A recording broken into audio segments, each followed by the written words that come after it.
So let's try one with all of the stuff on it now. So let me get a thinner pencil. Okay.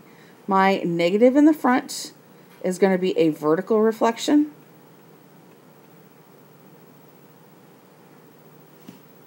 Your x plus 2 moves left 2.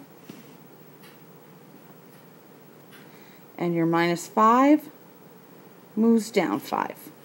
So first, our parent is going to be 3 to the x.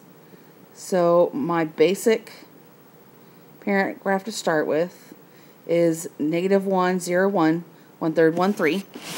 So I'm going to plot, I always try and plot the parent first, -1, 1/3, 0, 1, 1, 3. And then, let me change the pen width so it's thicker. Okay. Oh, let's erase that. I'm going to erase all these and start over. Okay. -1, 1/3, 0, 1, 1, 3. So there's my parent. I'm not going to connect them yet because I'm going to do everything. The next thing you want to do is you always want to do your vertical reflections, any stretch or shrink too. So I'm going to do this next, and I'm going to do it in green. So I'm going to flip it upside down, 1/3, -1, -3. That takes care of my vertical reflections. And then I can do my left 2 and my down 5 at the same time, but I'm going to do one at a time just so that you can see what I'm doing on the screen. I'm going to take the green and I'm going to go left 2. Oops. Let's try that one again, see if I can get a little more accurate. Left 2, left 2, left 2, and then down 5. 1, 2, 3, 4, 1, 2, 3, 4, 5, 2, 3, 4, 5. And your asymptote was originally at y equals 0. Now it has moved down to -5. And here's my graph. Okay, so this, my domain, is still the same. You'll notice that as long as your domain is negative infinity to positive infinity, that's not going to change.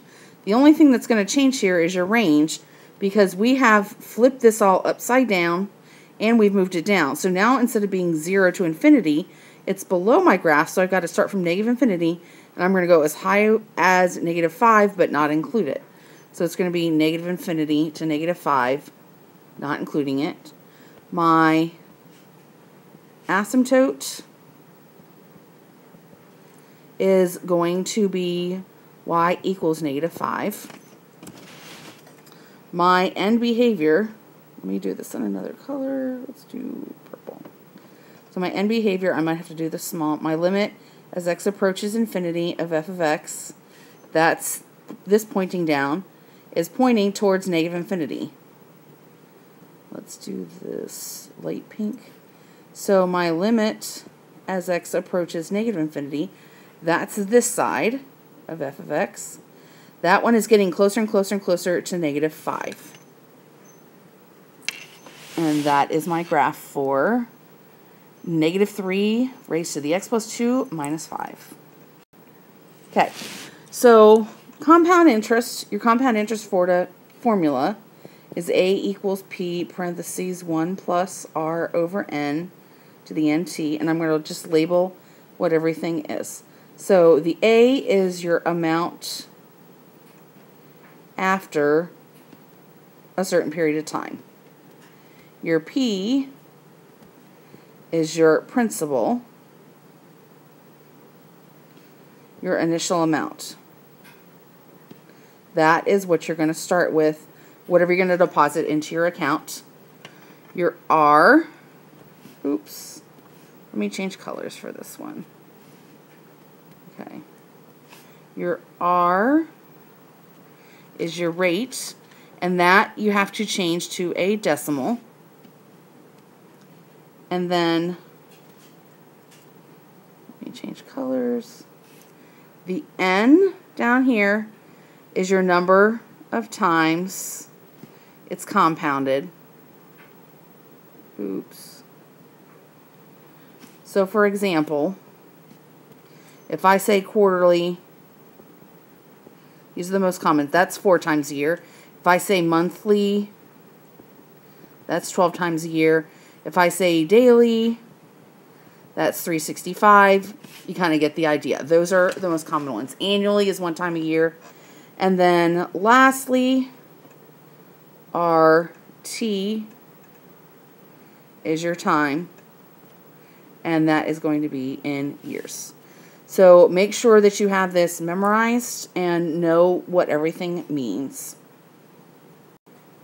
Then there's a continuous compound interest. And the difference with this is regular compound interest, they only check at certain times during the month. Continuous compound interest is earning interest all the time. And that formula is A equals PERT. So kind of think Pert shampoo in your head. If you don't know what Pert shampoo is, ask your parents. They probably used it when they were younger. P is your principal again. So that's your initial amount. A is still your amount. This is still your amount after time. The E on the calculator, or the E, this E, you're going to use the button on the calculator. And it should be above the LN button, or it's above the division sign. Is it above the division sign? Above the division sign. So either one. The only difference is LN, above it will have an e to the x. The division sign just has the e, so you would have to do the caret if you needed to. The R, let's change colors. Oops. The R is your rate. That also needs to be a decimal. Let's do orange. And T is your time. And that is usually in years. Okay. So you want to invest $1,000 at 6% interest compounded quarterly. How much will you have after 40 years? So if as long as it tells you compounded quarterly, that gives you an indication that you have to use A equals P parentheses 1 plus R over N to the NT. Then we're just going to fill everything in. This is my P. Oops, let's use a different color. The 6% is my rate. Change it to a decimal. The 40 years is my time. And quarterly, here, oops, right, is 4 times a year. So I'm just basically going to plug and chug everything in. Stick it in the calculator. $1,000, parentheses 1 plus. My rate, 6% as a decimal, is 0.06. And quarterly is 4 times a year. The two ends are the same number over 40 years. And then I'm going to plug it into the calculator. 1,000, parentheses 1 plus 0.06 divided by 4. Raise it to the 4 times 40. And you are going to get that the amount in your account is $10,828.46. And if we're dealing with money, even if I don't tell you, do 2 decimal points. How much will you have if it's compounded continuously? So I'm going to do the same thing, but I'm going to use a continuous formula. My initial amount is 1,000. E button on your calculator. My rate is 0.06 over 40 years. And so again, you're just going to plug and chug this in the calculator. 1,000. And if I do second division sign, that's the E, or you can do second ln, the natural log button. 0.06 times 40. That gives me $11,023.18 for my amount in my account. In addition to investments, there's other things such as bacteria, population, carbon dating that follow exponential patterns. So there's two equations for these we're going to use, and they're kind of similar to your interest formulas. The only difference is they don't take into account like when interest does it like quarterly or anything like that. So my formula, and I'm just going to use the one the book does so that I can keep the notation the same. But it might have looked slightly different when you were in Algebra 2. They used different letters. So basically, your NO, again, just think of this as like your original amount, your initial amount. That's what you start with, is your NO. So it's not N subscript 0, it's just the original amount. It's kind of like an O. And then, again, your R is your rate. And then T is your time. And then N, this is your amount after time. So this is whatever your population is, your bacteria count. So this is after you basically done stuff. So you basically start with something, you do a whole bunch of stuff to it over time, and you end up with the end. So if you're doing continuous exponential growth and decay, the equation's similar to that. That's N equals NOE to the KT. And again, the NO is your original amount. The E is the E on the calculator. K is basically your rate. I don't know why this book in particular puts an K, but you can write as an R as long as you understand what you're doing. And then T is your time again. Okay, the half-life is the amount of time that it takes a substance to get to half its original amount.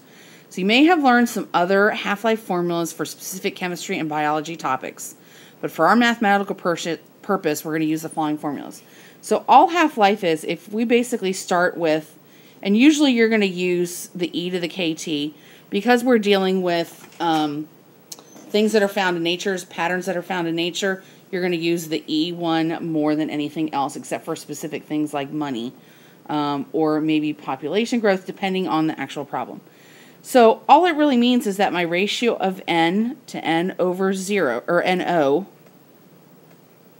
your ratio of the old to the new is a half. So really, you end up just dividing this over here and, oops, divided by NO equals E to the KT. And if it's half-life, you don't even have to know how much you originally had or how much you have afterwards. You just want to know how long it's going to take you to get half the life. So really, anytime you do half-life problems, you're really going to concentrate on 1/2 equals E to the KT. You don't have to worry about where you're starting. So I would kind of keep that in the back of your mind when you're doing half-life problems. You'll have to plug in probably your time and figure out what your rate is, or I'll give you a rate that it's decaying at X amount per time, and you'll figure out how long it takes you to get there. That's going to be more likely what we're going to do.